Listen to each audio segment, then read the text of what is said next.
rubrique Market Movers. Bienvenue à Xavier Fenot, associé chez Interactive Trading, qui va tout nous dire des belles pépites à suivre de près. Bonjour Xavier. Bonjour Fabienne. Alors, Suez, tout le monde est au courant de ce projet d'offre d'achat présenté par Veolia Environnement. La réponse ne s'est pas faite attendre du côté de Suez qui a rejeté l'offre. Et pourtant, si on regarde ce que donnerait ce champion français de l'eau et des déchets, ce serait moins de 5% de part de marché du marché mondial. Ça paraît pas si gros comme ça finalement. C'est ça, oui. Et pourtant, Veolia l'a vendu différemment en disant que c'était le champion, ça allait être le champion mondial du traitement de l'eau et des déchets. Alors, le champion mondial français. Bien évidemment, donc forcément il va y avoir des discussions. Donc l'offre dans un premier temps a été refusée, ça semble quand même relativement logique. Même si la prime est quand même 50% supérieure au cours de clôture de l'action Suez au 30 juillet, donc c'est quand même pas mal par rapport au 30 juillet.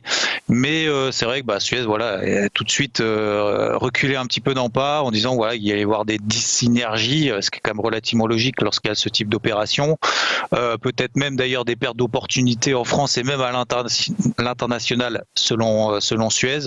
Donc c'est vrai que c'est un processus qui est quand même compliqué, qui va mettre bien évidemment après du temps à se mettre en place, si bien évidemment ce rapprochement a lieu, peut mettre selon Suez entre au moins 2 années de beaucoup de perturbations, sachant que le contexte est quand même déjà perturbé. Alors pour autant c'est quand même une bonne nouvelle, ça montre qu'il y a quand même de l'enthousiasme, que peut-être que les entreprises commencent à se projeter, commencent à réfléchir, commencent à aller de l'avant par rapport au contexte qu'on connaît depuis maintenant 6 mois, enfin en tout cas quasiment depuis le début de l'année.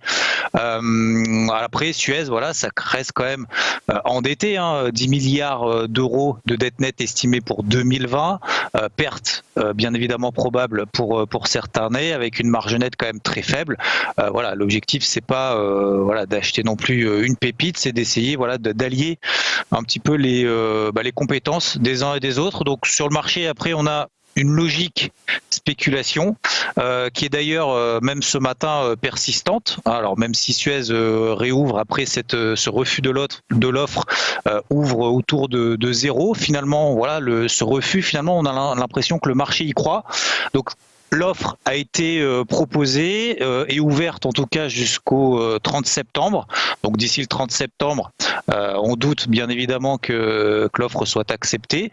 Mais on voit que le marché finalement n'a pas invalidé, n'est pas effacé tout le gain que l'action Suez a réalisé en ce lundi, donc puisque l'action avait gagné 18,5%, on reste toujours autour des 14,5%, l'offre a été proposée autour des 15,5%, peut-être qu'il va y avoir une suroffre, en tout cas a priori le marché le voit comme ça pour le moment.